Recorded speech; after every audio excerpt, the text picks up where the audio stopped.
Hi guys, this will be chapter 10 in my Crazy Life series. Uh, and most of you know probably that I'm writing my memoir now, and this will be when I'm 10 years old, okay? So, and it will be titled Move Back to Wichita,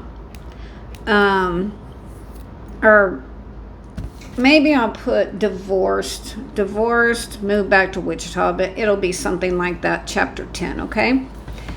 Okay, so I went to fourth grade in Wichita, Kansas after Mom divorced my stepdad, Buddy. So we moved back from California.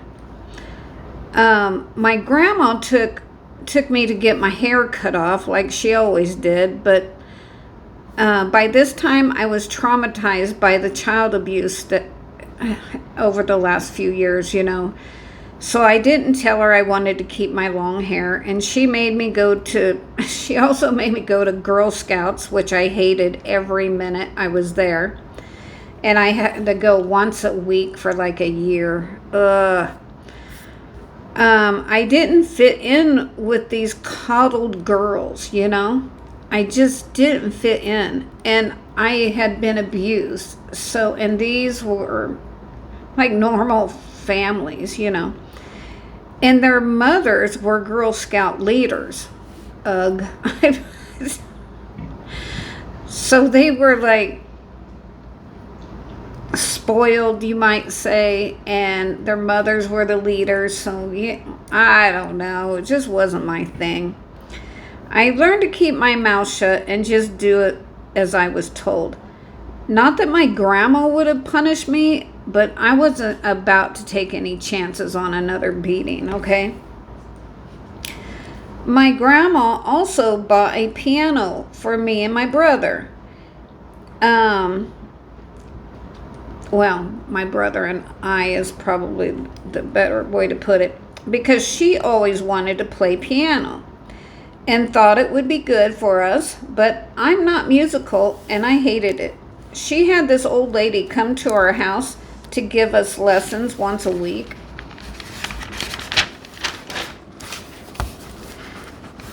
And we had to practice every night for 30 minutes. Oh, I should write that, 30 minutes. This is my rough draft. I just wasn't up to, rewriting it yet. I've been looking for my cat all day. Boo is missing, and I've been talking to neighbors and calling out his name, and that's what I've done all day, and I haven't found him. So I'm just a little wore out right now.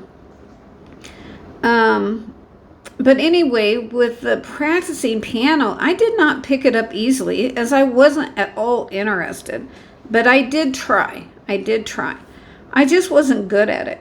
I only remember how to play Mary Has a Little Lamb, because it was so simple. And I still remember how to play it, but, no. I just wasn't good at the piano. Within a year, my mom married a pilot named Jim Mulgannon. Now, this is her 5th husband already, and I'm only 10 years old. So they bought a brand new mobile home just down the street from my grandparents.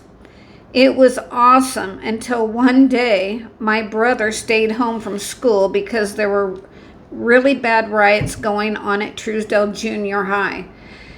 And let me see, I was in 5th or 6th grade, but anyway, I eventually went to Truesdale Junior High, and it's infamous for riots back in the 70s. It was horrible. Chains, switchblades, and the police would come, like the high-powered, I don't know the name of these police, but, and they'd have masks on and all this gear on and everything, and they would come and, have to take some of the kids down, I mean, not kill them, but you know what I mean, like, try to get this riot under control. So it was just really a bad school to go to. Um, I was at school in elementary school that day, but my brother decided to make donuts around noonish. My mom and new stepdad was home that day. Hold on.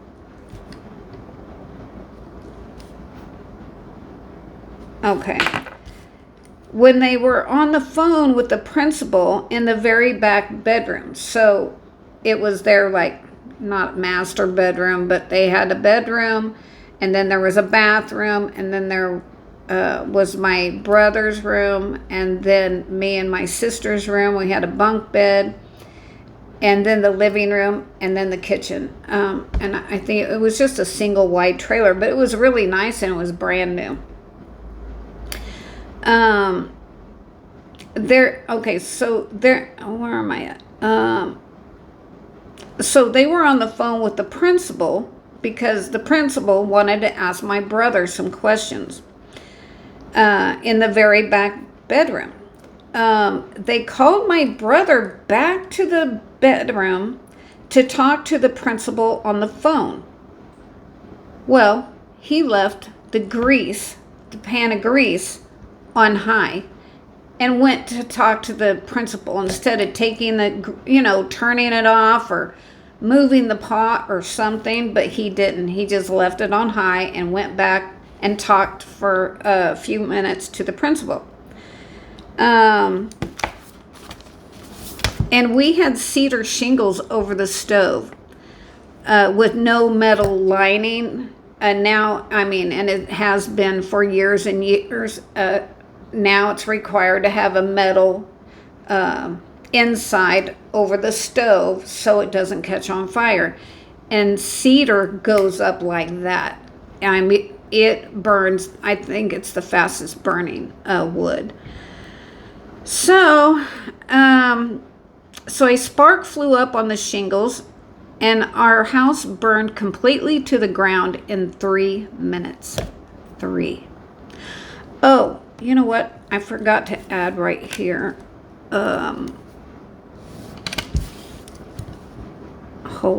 Bear with me, sorry.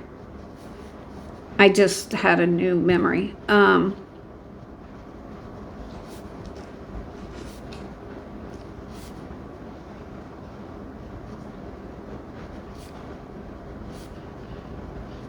Okay, what I'm writing is my stepdad had about 100 bullets. I guess he was into guns. So on top of the fridge. So you can only imagine right now, right? Yes. The kitchen caught on fire. And the fridge was right next to the stove. And all those bullets went off. Bam, bam, bam, bam, bam, bam, just everywhere. So then the fire trucks had to wait until all the bullets, exploded before they could get out their hoses and try to put the fire out because they didn't want to get shot, right? And those bullets were going everywhere. It was about 1 week after Christmas. And then I got a side note. We only lived there for about a month or so. We'd only been there for like a month, 6 weeks, something like that. And so there was snow and ice on the ground. My mom hung up the phone from the principal and called my grandma and talked on the phone until the phone melted off the wall. No lie. She then grabbed my baby sister's blanket and put it around my sister and ran down the street towards my grandparents' house. I don't think she had shoes on or anything. She was just running away from the fire. She just had a nightgown on. I think that's it. And she grabbed my sister and the blanket and she ran down the street. She got about 5 houses down and a neighbor came out and yelled at her, "Drop the blanket, it's on fire." And it was on fire. The blanket was on fire. Around my baby sister, who I love dearly. However, she didn't get any burns. Here, let me add that.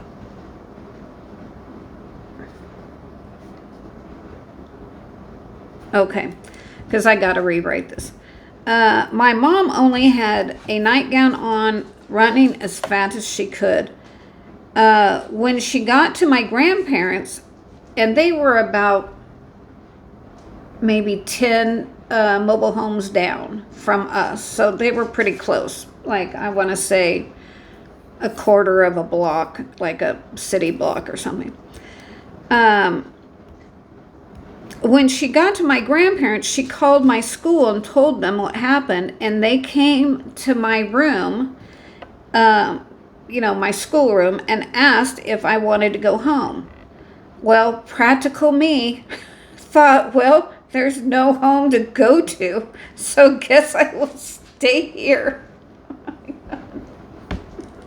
There's no home to go. I mean, I'm just logical, like, well, there's no home to go to, so might as well stay here.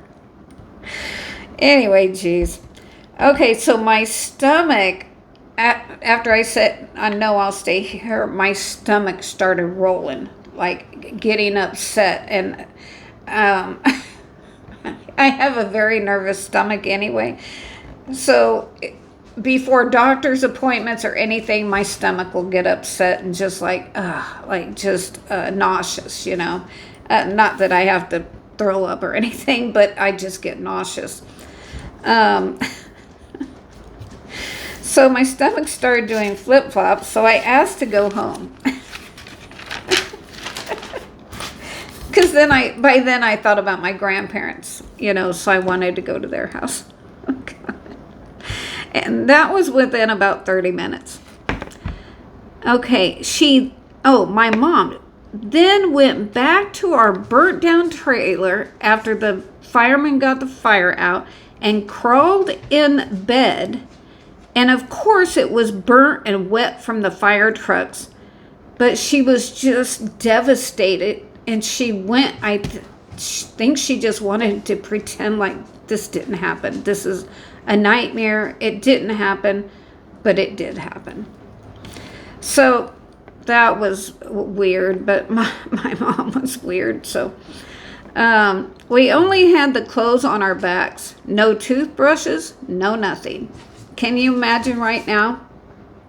Just being in what you have on, one pair of underwear, one bra, one shirt.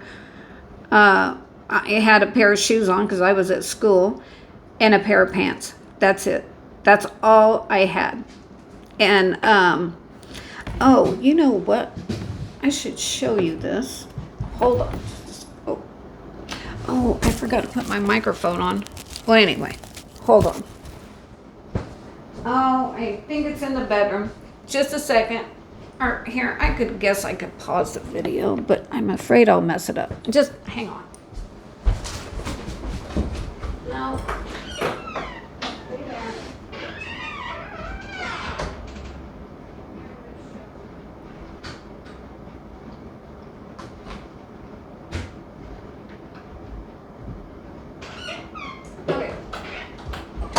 Okay, guys. I didn't think about this, but I wanted to show you this because my birth certificate went through the fire, and my mom salvaged this. You see how burnt it is? Like it's burnt to a crisp. Like burnt. That's from the house fire. So, it still smells like a burnt house. You can never get that smell out of anything. But anyway, that's my birth certificate from the hospital, Now I got burnt stuff on my hands.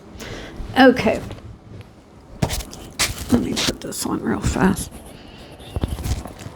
And where am I? Okay. My mom's best friend, Kathy, she was a hairdresser, and she always cut our hair and stuff. Excuse me, sorry. Okay, she came over later. that day, or it was probably the next day. And it was very soon, and took us all shopping and bought us toothbrushes, clothes, underwear, etc. Like a couple of outfits each. You know, my mom had to have shoes. My sister didn't have anything but a diaper on, I don't think. So she had to have clothes, my brother and my mom and my stepdad. So I'm sure that was a pretty big bill. You know, everybody needed toothbrushes and whatever else that you normally need every day.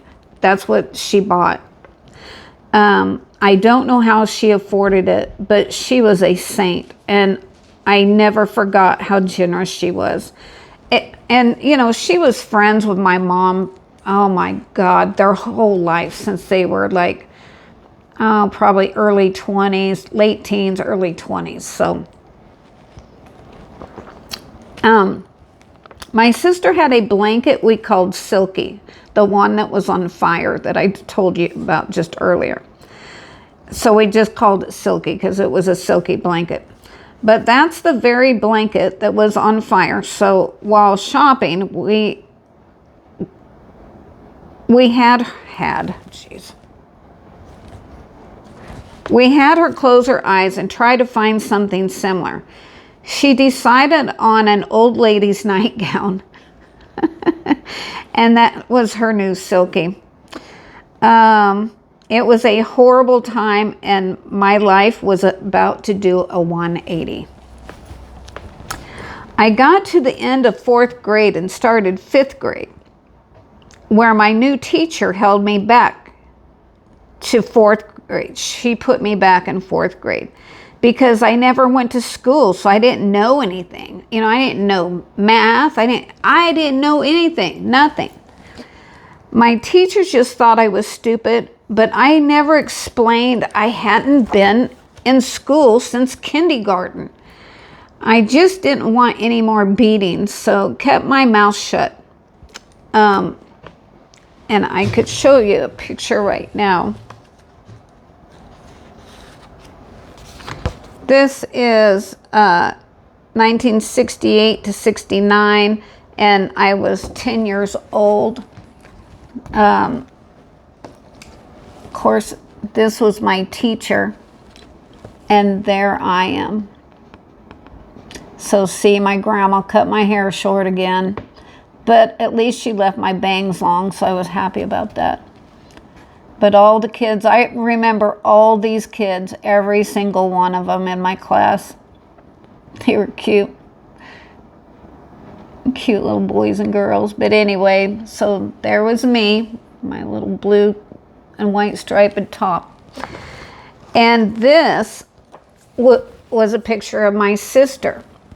She was 3 years old, and this was, I think, since she doesn't have a coat on, this must have been right before winter, or, you know, like, and well, she's got long sleeves on, so I'm thinking September or some, you know, August, September, around there. But wasn't she cute? She was the cutest, and I loved her so much. And I would, you know, we would walk around the trailer court, and so she could ride her little tricycle. Yeah, we did that a lot. So there's that. Okay, now let's get back to it. We stayed with my grandparents until one day Jim called from Florida. So my stepdad, he went to Florida looking for a job. Why in Florida? I don't know. And said he had a job and got a house. So he wanted us all to come there. And we did. I think we drove there. We stayed there in this cute little house for about a year. It was 1 block away from a lake that had a beautiful big banyan tree. I mean, this banyan tree was huge. I don't even know how big around. Probably as big around as a house.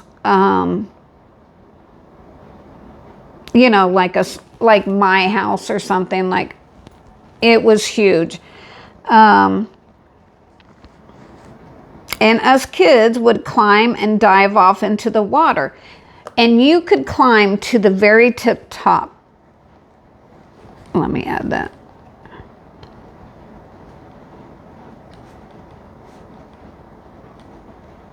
Yeah, because I got to rewrite this. It was so much fun, and there was 8 alligators that usually stayed on the other side of the lake. But the minute they saw us kids coming, they would swim across the lake and like park. This was every day they did it the same way, and every day we did it the same way at the same time. But they'd all come up and just like boom, boom, boom. Like, so I got another horrible rough drawing, guys. But I just wanted to give you a little visual of this. I don't know what just happened. Sorry about that. My phone just flipped. Okay. So here's the lake. And here was the banyan tree. It was huge. And then and the gators, okay, they stayed over here normally, right there. But they would swim across as soon as they saw us walking. And this around here is a sidewalk where everybody could walk and exercise or whatever. So they'd swim over, clear across, and then, I don't know if you can see, really rough. So this was like the big bull alligator. He was bigger than that. He was really huge, like probably almost twice as big as the mama gator. And so he'd come up and park. She'd come up and park next to him. Then I called these the teenagers. 3 teenagers would come up and park. And then the 3 babies. And there was grass and stuff over here, so the babies were more like protected. But they did it in a row, the same gators, the same way, every single day. Every day. It was crazy. And we would walk like 2 feet away from them, 1 feet away from the bull alligator. He never did anything. He just watched, you know. But we were good. We were good to them. The kids were very nice. So, and all of them. And there was probably like, I don't know, 15 to 20 kids down there every day. Okay. Now I gotta find my place again. The big bull alligator was closest to us, like within 2 or 3 feet. Then his wife, we called him his wife, and the 3 teenagers, and then the 3 babies. The babies were about 3 feet long, and the teenagers were about 5 feet long, but the big bull alligator was probably around 15 or 16 feet. And then the wife, she was probably around 10 feet, I'm thinking. And so she was a little bit smaller. But they just, come up right in a row and park like cars, It's funny. But the bull alligator was always closest to the kids, just in case anything, and he'd have to protect his family. But all the kids were very respectful and never teased them. We never ever teased them. I never saw a kid throw a rock or, anything stupid like that, so that was good. Okay, and then I wanted so bad to pet the bull alligator. I wanted so bad to just pet his tail or something. So I walked about 1 foot away from him several times. And right when I was thinking, okay, now is the time I'm gonna just pet him real quick, my guide or my higher self and my gut feeling said, no, no, don't do it. So I didn't do it.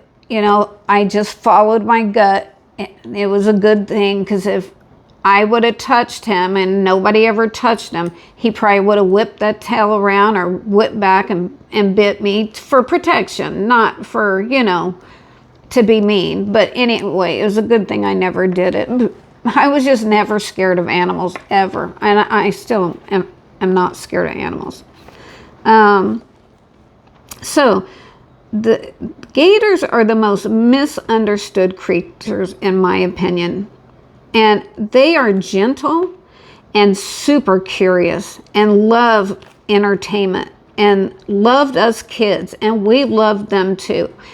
There was I feel like a true love between all of us kids and those gators.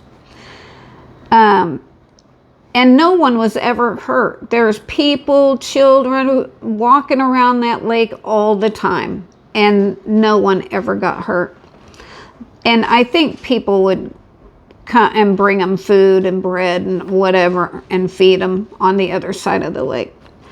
The bull gator's name was Humpy because he had a huge hump on his back, and we heard all kinds of stories, like he was run over by a motorcycle and other stupid stories. But I think it was a growth of some sort. But he seemed fine. But I think it was like, I don't want to say tumor, that sounds like cancerous, but like a cyst or something, because he was super healthy, super healthy. We lived in Florida about 6 months before Jim, Jim, my stepdad, left us and went to North Carolina to look for another job. Like, why didn't he just look for a job in Wichita? Or why didn't he just look for another job in Florida? But anyway, he decided to go to North Carolina, and he was a pilot. So he was, I just answered my own question. He was looking for a job where he could be a pilot. He was gone another 6 months, and we thought he abandoned us because there was no phone calls, no nothing. So my mom started working at a local bar, of course, and she took me out of school to care for my sister. So another year of me not going to school or learning anything.